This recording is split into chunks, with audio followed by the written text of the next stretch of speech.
kick is up, and it's good. You're listening to The Extra Point, hosted by Phil Ruskin. Welcome.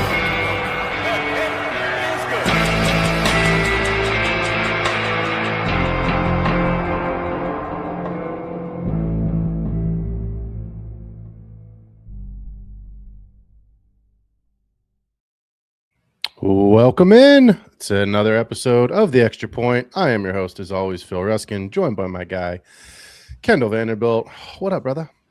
Hey, man. Another day, another good, fun group of Dynasty rankings.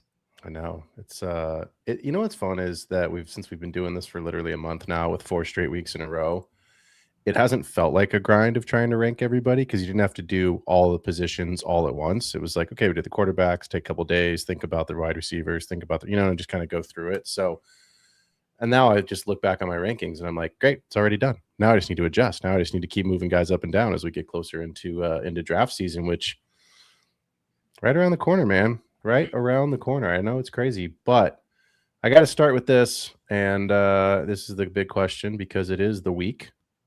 Who you got on Sunday?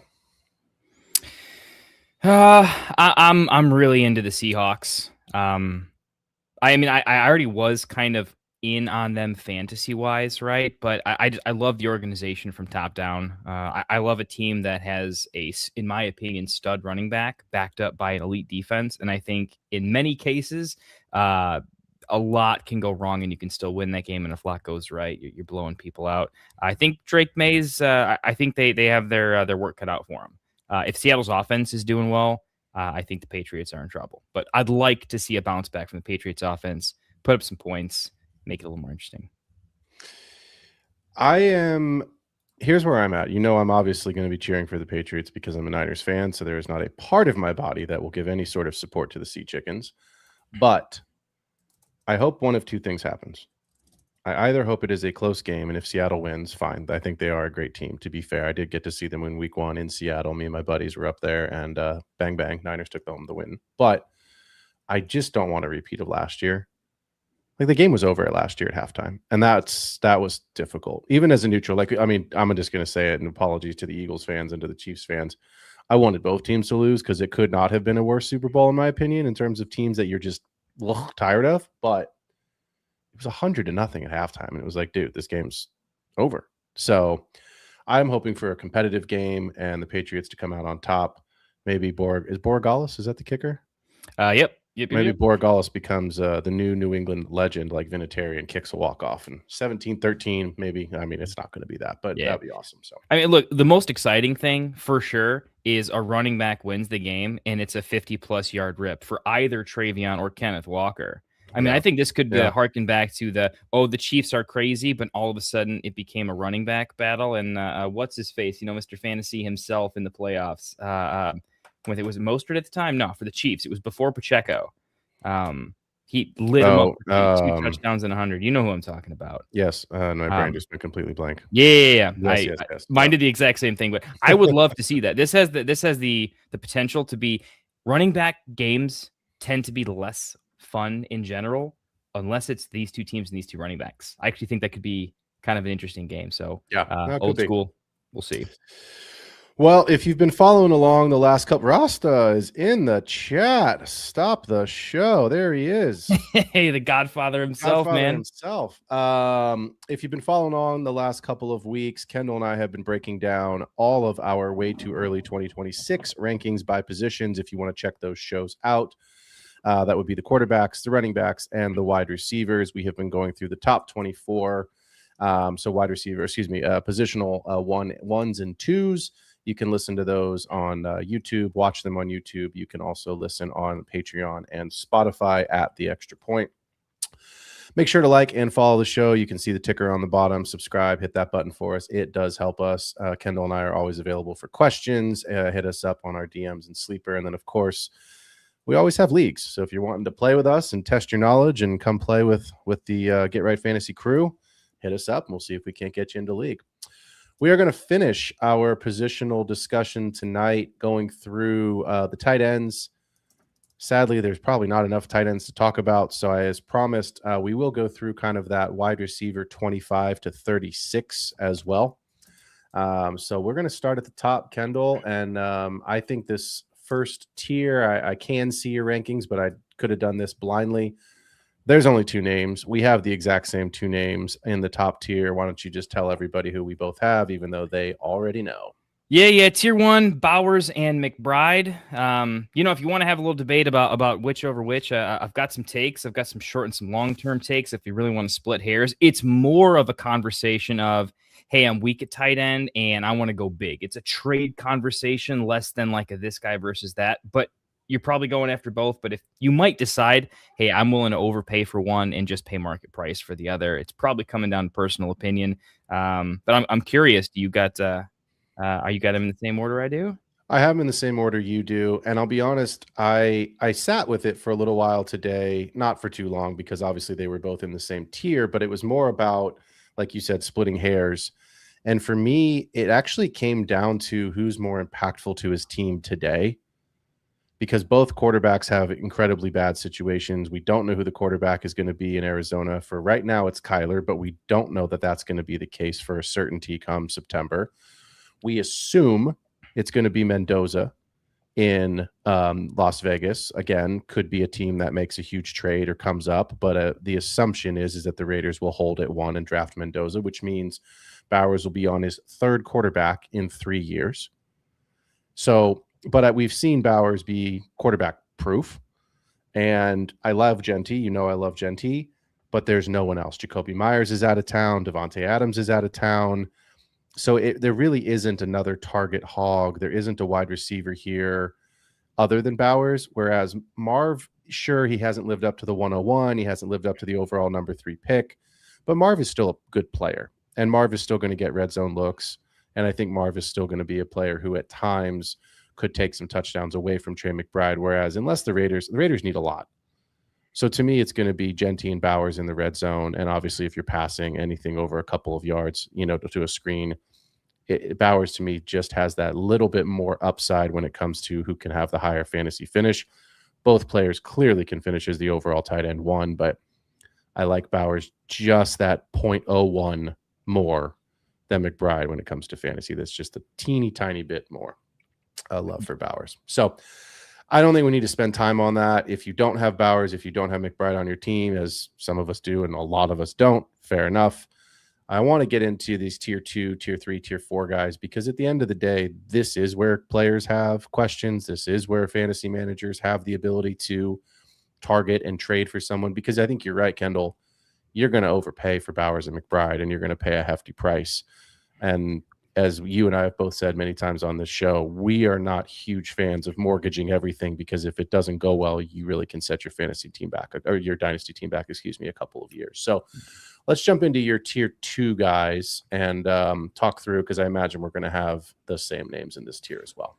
Yeah, so I got 3 of them here in this mini, almost tier 1.5, but definitely a separator. Leading the pack, I got Colston Loveland. Very, very strong on him. Not just because I'm a homer. If anything, ask any Bears fans. We are historically consistently significantly lower on our beloved Bears in dynasty and redraft rankings, because we know better and we've been there before. But this is analytical plus Manalytics. I got Colston Loveland at 3, Tucker Kraft at 4, maybe a little spicy, and then Tyler Warren at 5. So I have 3 of those names. I have one extra name in here. My tier 2 is Tucker Kraft at 3, Colston Loveland at 4, Tyler Warren at 6. I don't know if I've never experienced the pain, which is maybe why I have this player at 5. And it's a little bit of a homer, as you can see on my hat, but go Gators. It's Mr. Pitts. Here's where I'm at with Kyle Pitts, and this is who I want to talk about, because obviously he's on the post. He's one of the 2 players on the poster tonight. I do want to chat a little bit about Loveland, Kraft, and Warren, but again, we know that the youth and the upside, we understand how good they are, but Kyle Pitts has been a frustration, and I think that's putting it nicely. Yeah. He's a meme. He's been a fantasy football rarely makes mainstream memes, but he's as close as close to one as he gets. So So look, he finishes this season, if my memory's right, as the overall tight end 2 on the season. And I understand we would care a lot more about points per game than we do about where your final, numbers wind you up for the season. It doesn't always tell the true story. He did exactly what, if you remember this, Kendall, when we talked about him early in the season, I said he's going to score 5 touchdowns this year, because wouldn't it be great if his historical career numbers and his career arc for touchdown was 1, 2, 3, 4, 5. And in his 5th season, he scored 5. So put me down for 6 touchdowns for Kyle Pitts next year in year 6. Here's why I have him. Here's why I have him at tight end 5. I love Bijan. I love Drake London. I really don't see a third legitimate target earner in that offense. I like Mooney when he's healthy, but Mooney is a deep threat guy. He's not going to be a contested catch, red zone, end zone player. Certainly Drake London and Bijan will do that work, but I like the idea of Kevin Stefanski. Kevin Stefanski was the coach of the year. We have to remember that. I think, and he uses the tight end position. So I think there is a world where he finally recognizes what Pitts can give you. I'm not saying he's going to fade Drake London. I'm not saying Bijan's going away. But I think there is a possibility that Kyle Pitts has the coaching staff, the team around him, to give you another top 5 season. And in this position, we're not concerned with top 12 like we are at the wide receiver, running back, or quarterback position, because if you're not in the top 5, 6 through 12 doesn't really matter, right? It's more of a plug and play. Don't goose me, right? Don't goose me. Just give me something in my weekly points. So where are you at with Kyle Pitts? Because like I said, as much as I love him and I'm, from Gainesville and all this stuff, I have to take my bias aside and go, I don't want that experience, and I haven't. So where are you at with Pitts? Are you more of a believer? Or are you still, maybe you don't trust him because this was an outlier season? Where's your head at? So with Kyle Pitts, I'm having to take multiple take pathways and just like average them out in my head, if that makes sense. Like range of outcomes, I think, are very likely just because I've seen it happen before and kind of play it out. So I agree with you. The head coaching change, I think, is a net positive. And I also think that quarterback play, especially when they're younger, just generally gets better because I think they get significantly better coaching at the NFL level compared to college. Sometimes it takes a little while for it to take, though. We saw that with our own Bears quarterback and Caleb, right? So I think that can happen with several players. And I think we even saw that with Kyle Pitts himself last year a little bit, just benefiting from, I think, coaching staff definitely trying to utilize him in a different way. So, I have him buried in my rankings a little bit, but like, I really believe he's basically tied for 6th. Tier 3 is very flat, very volatile for me. Yep. It's still an upside tier, right? Like when you get to tight end 9, which is where I have Kyle Pitts, that seems like a bad number. I mean, Ferguson used to hover around that range, but for me, it's really, I think tight end's deeper and better than ever, because I think in its younger, tight end used to be they never produce young. Look at our top 10 rankings and look at the age, right? And look how confident we are at through 9 through 10 with their ages, right? So I think it's a very different world that we're stepping into, specifically after last year's draft, which had a couple good tight ends, which doesn't typically happen every year. So I think it's one of the more richer landscapes. So don't take the number historically for what it is, but good coaching. I don't think for at least one more year the weapons change all that much for Kyle Pitts, so that feels good. I feel like the only thing that's probably going to get in the way of Kyle Pitts is the fact that that team may have an identity that is, we want to play pretty good defense, stay in games, lean on Bijan, and the overall passing volume is a let's limit mistakes from the quarterback position, and limiting mistakes and limiting bad games will actually help his growth. But I think that could correspond with a poor showing for Pitts maybe in the first half because of low passing volume, and they'll kind of amp that up. I definitely see maybe a tale of 2 halves next year for Kyle Pitts. It's difficult to rank that in Dynasty. I feel like a lot of times it's play in short windows with tight end because offenses can change massively, and they can take pretty big swings up and down the board, mostly down, unfortunately. So I'm hesitant with Kyle Pitts because it took a lot for him to get to where he is. Okay. And I'm still playing with the same fact that I don't think he will spark up in rankings and production, correlating with maybe how the narrative is supposed to. I think he'll take the new coaching a little bit slower, And so I like him. I can't quite get him up into what I might call that tier 2 range as you. But, make no mistake, I have him above Kincaid. I have him above Kittle, right? So I'm not fully burying him. I do like him. I like him in that mix of guys. I like him more than Laporta, even though I have him ranked below in terms of I want to play for upside. And he does have an elite window of upside where he could crack tier 2 in a way that I don't think the rest of his tier can. Yeah, I mean, I first of all, I love what you said about a tale of two halves because I couldn't agree more. We said that last week when we were talking about Drake London, right? We said, who's the quarterback going to be? They just cut Kirk Cousins. The expectation is that Penix is not going to be ready. Like, hear me out for 10 seconds. Aaron Rodgers. Does Aaron Rodgers really want to go play with Mike McCarthy? I don't know. Does anybody want to play for Mike McCarthy? Probably not. But like, could see Justin Fields too. Yeah, so that's what I mean. But like, I think you brought up Anthony Richardson as like a potential, just like, hey, gadget guy. We just need you to like not throw the ball, and if you do, just like throw screen passes or like 5 yard out, 5 yard curl routes in the flat. But my point is that with Pitts, you're gonna have some of those struggles. New coaching staff, new inconsistent quarterback play until Penix is back. But here, you said that flat tier, right? I put Pitts in this tier 2 because I just feel like where this guy's in the names in tier 3, I would have had to put Pitts in his own tier. And I see the upside, I see the potential, and that's why I've got him in this tier 2. But like the guys in my tier 2, Colston Loveland, I think he's going to be at the top of this tier pretty soon. I think he's a guy, and Tucker Kraft, that could crack that tier 1, potentially tier 1.5 that you called it. Mm-hmm. But like, who's a quarterback for the Colts? I've got Tyler Warren at 6. We love the upside, but like, is it Daniel Jones?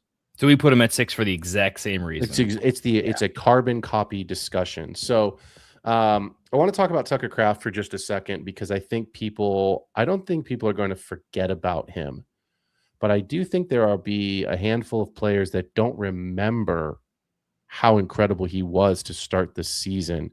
And I want to ask you this question because I know we've got a lot of other names to get to. But if Tucker Kraft had finished this season on the same pace that he was at, do you put him in the Bowers McBride tier, or do you still have him as the number one guy? I know you had Loveland at 3, but I have Kraft at 3. Do you still have him as the top of this tier 2? Yeah, he would still be top of tier 2. Okay. There's a unique, like tier 1 tight ends for me there's a specific category they have to be in or a specific characteristic, right? Yep. And that is the way they're used in the offense. You could say a lot of words and a lot of sentences here, but you know it when you see it. And they are the weapon in the entire overall offense in a game-changing way. And I think Kraft would be fantastic, but he shouldn't ever be that for the Packers based on how they're constructed for years. For him to be tier 1, the team would have to be fundamentally different. And I don't think that's the way the team is going to win games. I don't think. Yeah, I mean, I agree with you. I don't think that's the way they're going to win games, but I still struggle with the Packers because who's their number 1 wide receiver? To me, it's Tucker Kraft. Like, Christian Watson is great when he's out there. He's not out there very often. Romeo Doubs is a best ball player. Matthew Golden, I think you and I both agreed he probably wasn't a first-round talent. He was probably the one guy that was probably a little bit easier to say, like, oh, maybe fade him a little bit in draft season. Like, he's a great second rounder, but even though he's a first-round talent, he gets pushed up the board and he's going at the back end of the 108 to 112, right? Yeah, he's like a worse Jameson Williams. I can see him developing, but it's going to take a lot. I can too, but like the Packers' identity has been get Josh Jacobs established, get high percentage throws for Jordan Love, and when you're in the red zone, if it's not going to Jacobs, where is Tucker Kraft? Tucker Kraft had 6 touchdowns in the first 8 games before he got injured. I think there's a very realistic world where he could have finished as the overall tight end 1 on that pace, given the fact that Jordan Love's receivers are. It's a roulette wheel of pick your guy this week, and if you hit, you're awesome, and if you don't, you might get goosed. So I really love Tucker Kraft. I think I just want to keep people who have their notes. I know we won't forget him because he's young. In a dynasty startup, you're going to want somebody like that, but it's not that you forgot about him, but just go the opposite way. Remember how good he really was And I think if you are on the clock, or you're putting in a bid in a auction startup, you're going to be really happy with Tucker Kraft as your tight end one. So let's jump into tier 3, because this is where it gets interesting. I don't know what the words are here. Fun. It's just, here we go. Who you got, Kendall? Tier 3. Tier 3, 4 names for me, 6 through 9. And I truly mean this. You can have them in any order. I really mean that right now. It's going to depend on a lot of offseason moves. Take by take, if we get into certain players, I'll kind of tell you what I'm thinking. This is so dynasty build dependent here, but I got Fannin somehow, because I hated him in college from the prospect. He was so productive, but I don't understand it. I got Fannin, then Sam Laporta, then Rondé Gadsden, and then Kyle Pitts right below him, but really all tied. Fannin, Laporta, Gadsden, Pitts. I have 3 in tier 3. I have Laporta at 7, Jake Ferguson at 8, and Rondé Gadsden at 9. I want to go through all 3 of these names. I told you guys a couple minutes ago that I could have easily put Pitts in his own tier, kind of in between tier 2 and tier 3. I could also have put Pitts here. I do see the upside. I do think the talent is there. He's still young. He's on a contract. He's checking a lot of the boxes, minus the can you trust him box, but he's checking a lot of the boxes we look for in Dynasty. So I'm going to sit with him at 5 and be okay with it. I am having a hard time with Laporta right now, and it's very simple for me.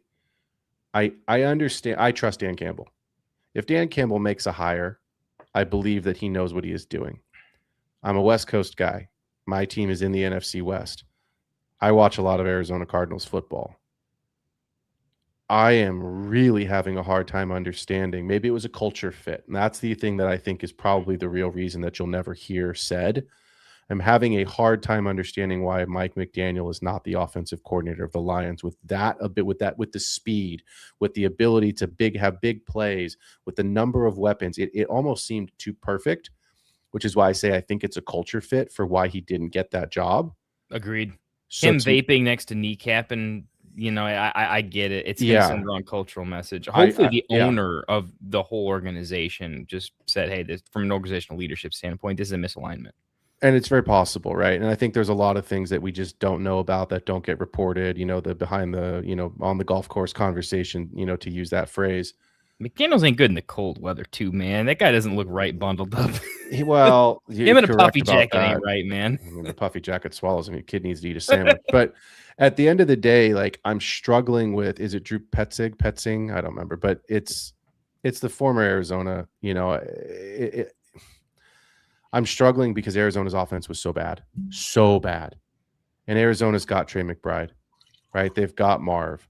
I understand they struggle at quarterback position and their running back room is sort of a mess. But like you went from Ben Johnson, which is a huge step down, to whoever was going to fill that role. Understood.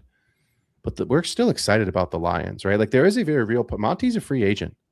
There's a very real possibility that Gibbs is in the backfield alone. He won't completely be alone. Obviously, they'll sign someone if they let Monty go, but like probably not going to be signing the caliber of player that Monty is, which means Gibbs' snap percentage and share should go up. Gibbs could be the overall number 1 running back next year. Again, for the second out of third year. Amon-Ra, under contract, still the guy. Jamison Williams didn't break out. We already knew about Jamison Williams. He's already shown what he can do. So this was more of a establishment season than a breakout season. And I understand Laporta missed most of the season and the injury, but I think lost a lot of close games too, to be real. Yeah. If you look at the season, there was a lot of games that if 2 or 3 go the right way halfway through the season, different things. That Jared Goff touchdown fumble, non-touchdown Steelers game was like, what the fuck, yeah. Right? So, but here's where I'm at with Laporta. I hated the offense in Arizona. I have question marks as to what it's going to look like in Detroit. And at the end of the day, it's the same conversation that we had 2 seasons ago on our do not draft list. And we said, don't take Sam Laporta in the second round because he's not going to give you double-digit touchdowns. That's the only way he finishes as the overall tight end 1. Right? So it's like, where are the touchdowns coming? It's the same thing I used to say when I was coaching. There's only so many goals that can be scored in a game. I coached soccer, for those that didn't know. There's only many goals that can be scored in a game. there's only so many touchdowns that can be scored in a game. So if you're going to give Laporta touchdowns, that means Gibbs isn't scoring. That means Williams isn't scoring. That means Amon-Ra is not scoring. It means Tesla is not scoring, which is and yeah. So it's like I just struggle with Sam Laporta because at the end of the day, I'm just moving Sam Laporta. He just convinced me. We want volume, and the volume's not going to be there. There's just too many weapons, and he's not a Bowers. He's not a McBride. Those guys I understand that their situations are better in terms of volume, but they're better players, just flat out. They're just better tight ends than Sam Laporta is. So I'm not sitting here saying don't draft Sam Laporta. He's terrible. He's going to kill you. But I am saying I would take, and we'll get to him in a second, I would take Jake Ferguson over Sam Laporta. And we'll talk about him in just a second, and I'll explain why. But Kendall, where are you with Laporta, or did I just convince you to move on to talk about some other players? I mean, I definitely just moved Laporta to the bottom of tier 3. Like, for sure that just happened.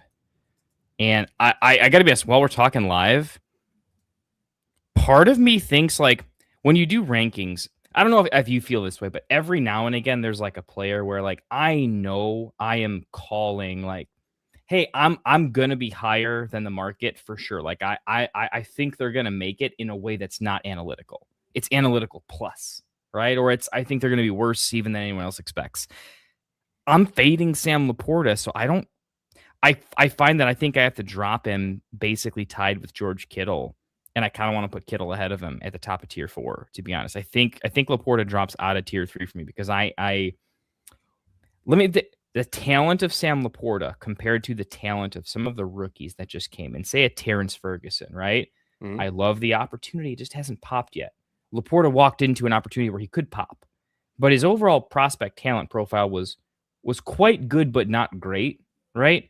So talent and opportunity, he had all the opportunity. When that gets taken away a little bit, it doesn't take away his talent, but I don't see a lot of reason to give him tremendous opportunities specifically with a lack of offensive identity at this point.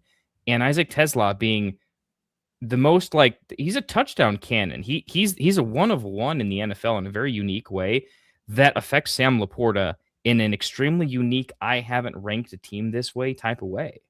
But it's a real thing. And I think it's devastating to him because you know how much touchdowns affect the tight end position. That's it. I mean, it's so big. And with Tesla being, I think 43% of his targets, if I remember the stat correctly, were red zone. Literally half of his targets were red zone, and they scheme for him. So that takes all of his upside away. And tier 3 for me is still an upside group. I'm going to flip him with Kittle. Yeah, Laporta is a fade for me. Yeah, you make a good point, right? Because if Tesla scores, that probably hurts Sam Laporta more than it hurts any of the other Lions. Because let's say on average, the Lions are scoring 3 to 3.5 touchdowns a game. Let's say Tesla gets the first one. More often than not, Gibbs is going to get one. Yep. And then you're either looking at, possibly a Laporta touchdown, sure, right? Another Gibbs rushing or potentially Gibbs receiving touchdown because those are both in the range of outcomes. The big bomb to JMO or a typical, scheme something up for Amon-Ra. And so to me, it's like, if Drake London scores a touchdown, that doesn't kill Kyle Pitts. It doesn't kill Bijan, right? It's not something that's going to just destroy your week, right? At the end of the day, there's really only 3 guys in Atlanta that can score. Truthfully. I mean, sure, you can have some outliers, Algie or Mooney, something could happen, right? But the majority of your play calls are going to go to London, Pitts, and Bijan. You've got extra players in Detroit. You've got an Isaac Tesla. Monty's was there this season. You know what I mean? So, like, there's just too many mouths to feed. At the end of the day, you also have to remember this: 10 touchdowns Sam Laporta's rookie season. JMO was hurt for a lot of that. Gibbs started out, Gibbs wasn't in the league. Laporta's a year older than Gibbs. Monty was the guy. It was Monty and Swift. Yep. Monty and Swift were there. They came in separately, yeah.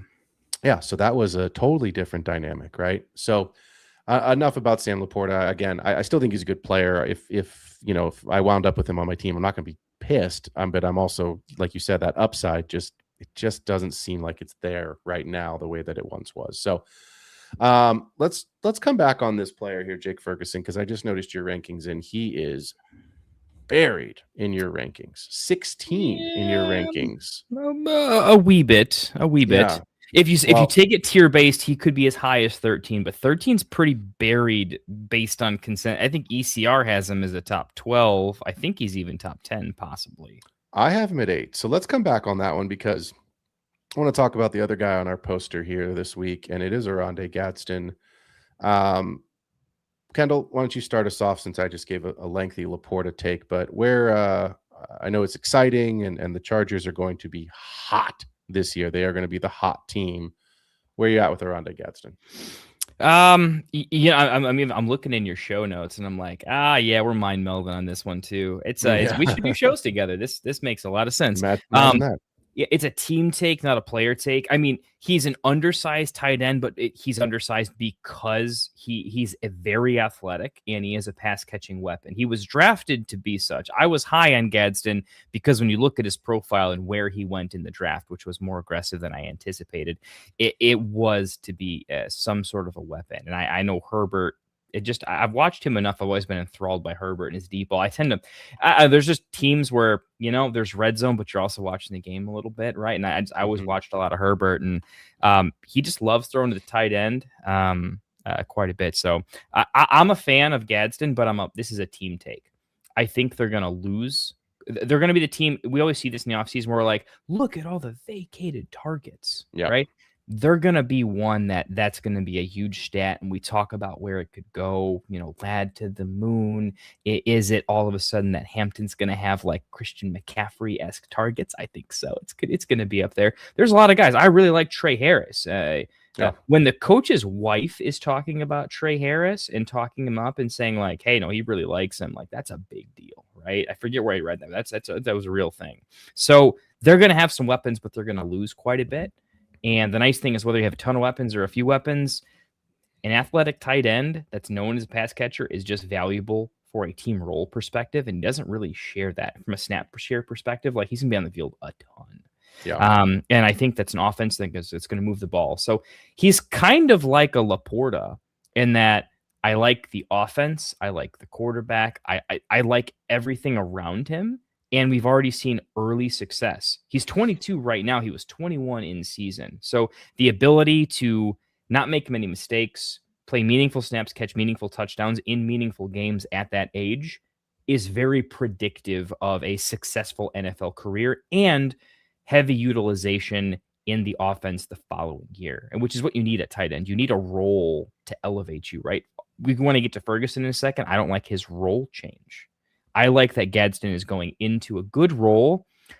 I just think there's going to be a lot of mouths to feed. So again, I can't get him higher, but I really like him in the tier. And he's only 22, so a lot of room to grow. I feel like safe floor, volatile ceiling that he won't always hit. Sometimes he might just be a guy. He could play the Mark Andrews role in recent memory quite well, I would assume. So tempering super high-end expectations, but really like him as a productive piece of good offense. So I'm with you. I'm going to take a little different take as to why I like him. I just gave a whole take on Laporta saying there's too many mouths to feed. And the same argument can be made in Los Angeles with the Chargers, right? Lads there. Huge was hot and cold, but he had a much, much better season. Trey Harris, yeah, a lot of touchdowns. Trey Harris, we like him, but we didn't see a lot this season. And what we saw was okay. It wasn't bad. He didn't get a lot of snap, and that's okay. We love Hampton, right? We know about Hampton. And Herbert runs a little bit more than everybody thinks that he really does. So that does take away some, those short yardage first downs for Gadsden. But here's why I like Gadsden regardless of all of that. I just said huge, hot and cold. Trey Harris, haven't seen enough yet. We've seen Hampton. We've seen Ladd. We've seen Gadsden. I want to give you a name, Kendall. Jonnu Smith. Jonnu Smith is atrocious. Nobody wants anything to do with Jonnu Smith, except for the fact that in 2024, when he was in Miami, he was the overall wide receiver 4 with Tyreek Hill, with Jalen Waddle, with Achane. Why is that relevant? Because Mike McDaniel's the play caller. He's going to use the tight end. He's going to establish the tight end, especially a pass-catching tight end. I believe what is the most likely outcome for Gadsden is that his touchdowns increase because he's a red zone weapon. There you go. There's Wascally Wabbits. He's a red zone weapon as I'm doing my Homer FUD. So I think that is the most likely outcome in a Mike McDaniel offense is they recognize that they finally have a big body because Ladd's not a big body. Cuge is good in the air, but like he's got drops. He's had his issues. We've been up and down and back and forth on the carousel with Cuge. So I think you're absolutely spot on with the age. He's a guy that you can establish possession. He can also go get up in the air and get some touchdowns. The Chargers are going to be hot because of McDaniel. They're going to be steamed up. Harbaugh, McDaniel, this offense. But the other thing you have to remember is this. What was Mike McDaniel's secret to success in Miami? It was an offense predicated on speed. The Chargers are not fast. They're not slow, but they're a possession team. Their big plays are, big bombs to Cuge. Right. Hopefully some big explosive runs from Hampton, but like they don't have a Tyreek Hill. They don't have it. I mean, Jalen Waddle and Achane are still some of the fastest guys in the league too. Don't forget about that. Like this is a different style that McDaniel's going to have. What do you do? What do good coaches do? They adapt to their players' strengths. Right. So I think that's what's going to happen this season. I think you'll see Gadsden be more in the red zone than he was this year. I think he has the opportunity to increase his touchdowns. I like him as a player. I think he had, obviously he had some huge weeks for you, especially that run. Where was it? Week six through week 9, 13 points, 29 points, 18 points. I mean, that's tight end one numbers. Yeah. And there's just not guys other than the 21-year-old rookie too, man. There's just not guys that can stuff. Those guys can't give you, Sam Laporta is not going to give you that consistently for 4 straight weeks. So I think there are opportunities here for Gadsden to grow and to continue to elevate his game. And I realistically think he could be in that tier 2 next season if he continues to have a big upside and role in the offense and the touchdowns increase. So let's talk about Jake Ferguson because we are in the tight end position. This is about the only name that's drastically different. So I'll let you start because you said you didn't like the role let me rephrase. I think your words were you didn't see the role change in Dallas. So let's start there. Is that part of the reason why you have Ferg lower in your rankings? Yeah. It's definitely with tight end. I play in a tighter window typically because I think the production can shift well outside of foreseeable changes, right? When tight end production spikes up or down, you don't always see it coming. So with Ferguson, I think it is a team usage standpoint. Usage? What happened there? You Wascally Wabbited it too. Yeah, it's we're gonna drink more wine, man. Drink and chill stream. Here we go. All right, anti Fergie take because we and you were the big Fergie guys, right? This is assuming that Pickens stays. Yes, I think it's at least 51% he stays. The metrics say most of the time teams re-sign. They don't always, but usually they do. I think they do in this case. It makes a lot of sense. Doesn't have to, but they tend to not let their guys that produce go. Jerry doesn't let guys that produce go. He doesn't watch the bad games. He only watches the good games. And he blames coaches for player failure, not the players. That's a very big, long take why I think he definitely stays. So with that in mind, they finally have a run game. It's a little bit different. I mean, they had it with Zeke, but it's a run game plus a very two-headed monster passing attack. And it's definitely they're not relying on Ferguson in the same way. They're not scheming him. With 2 elite weapons, I don't think Dak is really looking towards the tight end. It feels like he has something to prove. When the team is doing better, I think Ferguson does better. If they have a winning record, I think Dak can settle down and take the tight end looks. But I didn't see a lot of that. I saw a lot of, I want to throw the ball 20 yards. I want to find my stars. I want to get him involved. And I just saw Ferg not play bad, but shrivel up in terms of the team was reeling, man. They're just going for it. They're having to. And the tight end's just not that exciting. And I didn't have a coaching staff that was able to calm them down and start moving the chains in more of a subtle fashion. So as long as there's 2 A-tier wide receivers there and a running game that's getting better by the second, but in a way that just doesn't help the tight end, I just don't see how he's relevant outside of an above average touchdown, kind of place. I need Dallas's offense to be fantastic, and I need other people to do less good in the offense. And I don't see that happening. I think he regresses more towards the mean. The first half of last year was very good. Down the stretch, he fell off an absolute cliff. I mean, he didn't have 10 fantasy points from weeks 11 on, right? That's a problem, right? But what I'm saying is it's not a Ferg thing. That is very much a usage thing. He's still the same player. The offense went away from him, though, right? I think they'll go back to him a little bit. But I also think the days that the Dallas offense just always works too. I mean, Dak keeps being good. The offense keeps being good. I think I have reason to believe they're going to go up against some pretty good defenses in division pretty consistently. I don't think Dallas's offense and Dak is going to maintain this high level efficiency all the time. So Ferg needs a lot to go right for him to consistently stay good. And when I look past this season into future seasons, I just don't think it gets much better for him. Like, he could have a good season next year, but if you're telling me what does the 2027 look like for Ferg, I think he's probably got to start looking for a new team potentially, or it's his last Sun run in Dallas. I just kind of see him setting, and I liked Ferg, but I don't love the talent. He's not amazing at any one skill. He doesn't have elite size. He doesn't have elite speed, right? He doesn't have elite strength. So he needs a good scheme fit in order for him to be effective. Every guy we've talked about so far has an it factor. Gadsden's he's an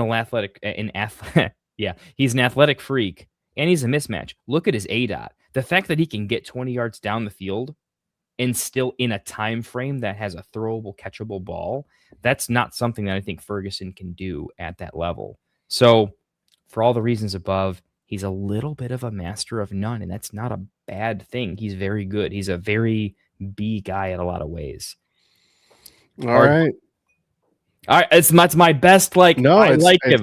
I try to capitulate. I like him, but I'm playing in a 3-year window with him too, and I like next year. I don't love it, and it gets worse from there. I will save my take because he is my spoiler alert. He's in the 2-minute drill tonight. Okay.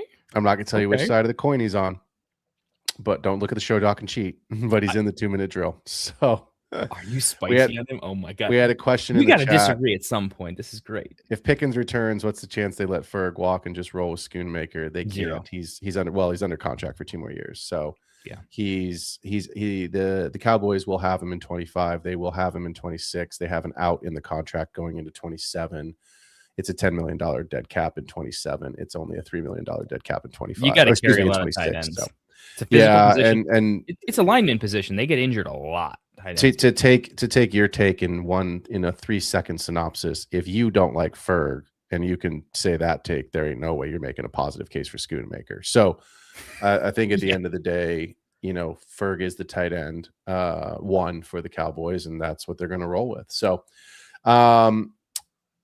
I'm going to just bounce through these names really quickly, and then we're going to get into the wide receivers here. We will come back to the tight ends here at the 2-minute drill. I've got Harold Fannin at 10, Dalton Kincaid at 11, Brenton Strange at 12. I like Harold Fannin. I don't think Chief Njoku will be around forever, but he is there right now. He is a pain in the thorn in the side of Fannin. I think ECR Harold Fannin right now is at like 6 across Dynasty rankings, and I'm okay with that, but I don't think that's too rich for me because I don't trust Shedeur. And by the way, I don't want to talk about the Pro Bowl, but can we just remember this? Please remember this. If you are looking at Harold Fannin's outlook, Shedeur Sanders is not the starting quarterback for the Cleveland Browns. Deshaun Watson is. Everyone is just expecting Shedeur to be the quarterback. Do you understand how much money is still left on that contract for Deshaun Watson? And he's just better. I hate Deshaun. Me and you both have daughters. That says enough. We have personal issues with Deshaun We're Watson. good there. Yeah, moral issues. Yeah. I hate that, like, when healthy, which is never, he is just an objectively better quarterback. There were days as a Bears fan, I'm like, yeah, we passed on him. We're fucking awful. It is. I understand, my brain just went blank. Todd Monken having this great video on social media, blowing up Shedeur and, I love you, man. And I wanted to draft you and, and all this other stuff in Baltimore. It's like, or whatever, it's like, okay, great. Yeah. But what are you going to do? You're going to walk into the building as a head coach and be like, oh yeah, you fucking suck. Get out of here. Like, you're never going to say that. Like, I'm a coach. Like, that's literally that half of the job is to make sure the guys on the end of the bench stay happy, because at some point, the guys on the end of the bench go into the game. Shador went into the game, whether they wanted him to or not, and they tried darn hard not to get him in there because they put Dylan Gabriel in, for Lord's sake. My point is that Deshaun Watson is the starting quarterback. Nobody wants to accept that. And it's very likely they split time next year, because you're right, Watson can't stay healthy and he sucks and all this other crap, but Shador is not the starter.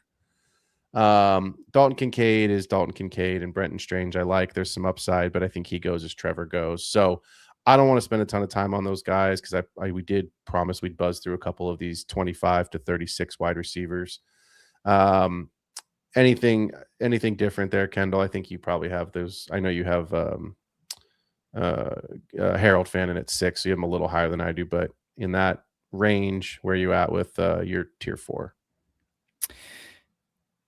I do think I have a new addition to tier 4. I hate capitulating. I hate doing this, but I have kind of like a recent thought that, like, I just took peeked a look at Ferguson's exact age. If I'm being honest, I like doing these ranking shows with you because it forces you to get the anti-takes, and I have an addition to tier 4. So it's Kittle at the top at 10, Kincaid 11, Mason Taylor at 12. Big on him. Wow. I'm actually going to move Jake Ferguson up into the bottom of tier 4. I have to respect an overall range of outcomes that, what did I just say earlier? Tight ends are a little aberrant. It's sometimes hard to predict when they go up and down because it's unforeseen issues. I'm not giving him the positive case of unforeseen issues going up and down in his favor, and not in his favor last year, in his favor for the next couple of years. I don't like Dalton Schultz at 29, but at 27, I do think I need to give Ferguson a little bit more love. You have convinced me to put him in the bottom of tier 4. Kittle, Kincaid, Mason Taylor, Jake Ferguson, tier 4. Yeah. Yeah, and look, I think we said it about 10 minutes ago. I'll just say it one more time. If you're not in the top 5, 6 through whatever, how many tight ends you roster, it's kind of all the same. The delta in terms of PPG and total points. Dynasty ranking show, right? So yeah, it's different tiers of what are we doing here. And the reality is almost every league, unless you've just eliminated the tight end position, you have to start one. And the truth is that most people have gone to a tight end premium league to make 6 through 12 more relevant, because otherwise it's Bowers, Laporta, McBride, guys that have finished a tight end 1 the last 3 years in a row. Tight end flex of the week is exactly. And if you don't have one of those guys, it's like, you're gonna get out of here. So I'm going to rapid fire these because we are doing this show in 60 minutes tonight. We're getting dialed in for the season this early. This is how it's happening. So last week we did our wide receivers 1 through 24, but there's a lot of names that could have made it that didn't. And so I want to start with this one. This is the big question. BTJ, Kendall, can he get back into the top 12 next year? Can he get back into the top 10? Or did we see his rookie season as a statistical best season of his career?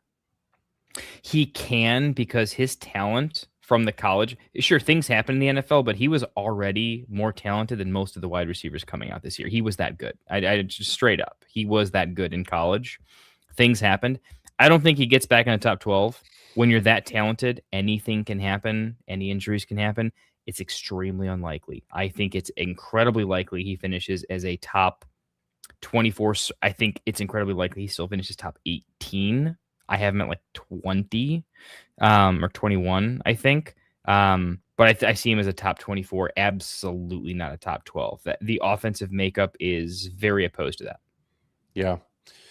Yeah, I mean, it's interesting with Jacoby Myers, because we talked about this. Does that mean that Travis Hunter goes to the other side of the ball full time? And the answer seems to be no right now. They're coming out and saying that they still plan to have Travis Hunter play both ways and still play as a receiver. So I question if BTJ can get back into the top 12. I think I'm with you. I think he's in that 16 to 18, 16 to 20 range. So Luther Burden, have we seen enough the second half of this year to safely predict his year 2 breakout? We love year 2 breakout candidates for wide receivers. Did we see enough the second half of this year to predict that? Yeah, one of the easiest yeses you're ever going to see. If he doesn't make it, we're taking bets. Analytics aren't perfect year to year, but overarching principles tend to it. When we're wrong, we can say, "Hey, look, why it was wrong. This and this happened." Luther Bird, he earns targets, doesn't just get them fed to him. And his yards per target are phenomenal, and his success rate against man in zone is pretty fantastic. So he's an analytic phenom. He was since high school, probably since grade school, to be honest. And it's just built in here. We're good to go. He maybe faced some resistance from a too many mouths, and we were like the number one rushing attack in the NFL for a little bit there. So, that's the only thing that's in his way, and I still think he overcomes that. I sent after Luther Burden's big game. I think it was week 4 or 5 when he had the big game. The early one where he went back to the shadows for a little bit. I sent 2 trade offers. Well, I sent a lot of trade offers, but I sent 2 that I realistically thought I could get done with 2 guys. Threw out a second. Yeah, I had Burden, and I also have Rome on that roster, and so I was like, I just don't want to have to deal with the 2 Bears each week situation, and so I sent a couple of Burden offers out, trying to get a second back in, both of which were turned down, and I'm very happy they were. Yep. Because what they would have turned out to be is late seconds. And I believe that the end of next season, you're going to see Luther Burden going in redraft, probably in the early double digits, late single digits, pending camp news. And I think he could be a steal in that range. And I think in dynasty startups, I think he's going to go in that wide receiver exactly where we have him right now, 27, 28, 29, 30 range, and that's probably where he belongs. So Jaden Higgins, I think we probably would both agree the year 2 breakout is not assured. Injuries happen, all the things that could happen, right? But I think presuming health, hopefully some better offensive line, I think we believe in Jaden Higgins having a really big year 2. My question isn't that. My question is this. Do you think he has the ability to finish in the top 24? Is he a wide receiver 2? Or is he still on that fringe of where we have him in this discussion, 25 to 36, wide receiver 3? He's got the talent situation to do it. This is really, it's not up to him.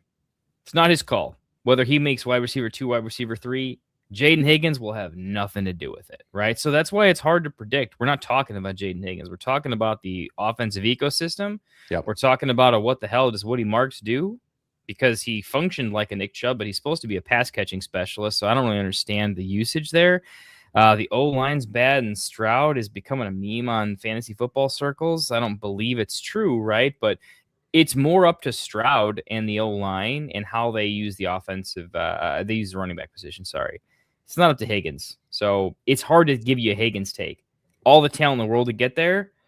Sounds like the coaching staff wants him to get there because, dude, as an offensive schemer, I think when you're like, dude, my quarterback's got turnover issues, and the number 1 corner on some teams is just gonna hurt you when you're, Nico might be open, but I don't know if their ball's going.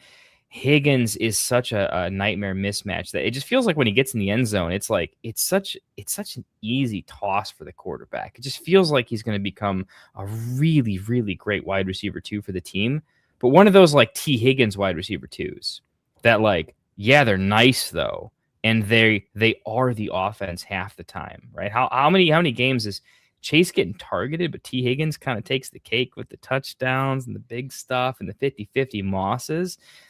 Higgins is a poor man's version of that, and that's a great place to be at his age. So I'm leaning more towards low-end wide receiver 2 outcomes, but that offense probably needs to develop some consistency, which probably needs getting the running game involved a little bit more. So I'd say year 2, more like wide receiver 3, post-hype sleeper, huge breakout when Nico starts fading a little bit down the line, because I think Higgins could take over the Nico role, or Nico could become the X that's less targeted, the DK Metcalf to the over-targeted Higgins, and that's what I want to bet on long-term.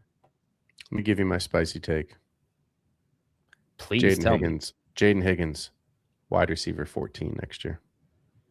This is a take I can get behind. 14, wide receiver 14 feels incredibly spicy to me, but I want to get in the flames. I told everyone, like, I like T. Higgins. I like Jaden Higgins. Yeah. Good comp, though. Yeah. But Phil, like, loves Jaden Higgins in a way that I understand, but I can't get to. And I think you deserve every bit of the victory lap on the Jaden Higgins. Like, Yeah, cheers. Sell your late firsts for like multiple early seconds. We said so. We said like the Burdens Higgins. Like it feels good to be right on that range. It just took a long time, but we're getting there. We're getting there.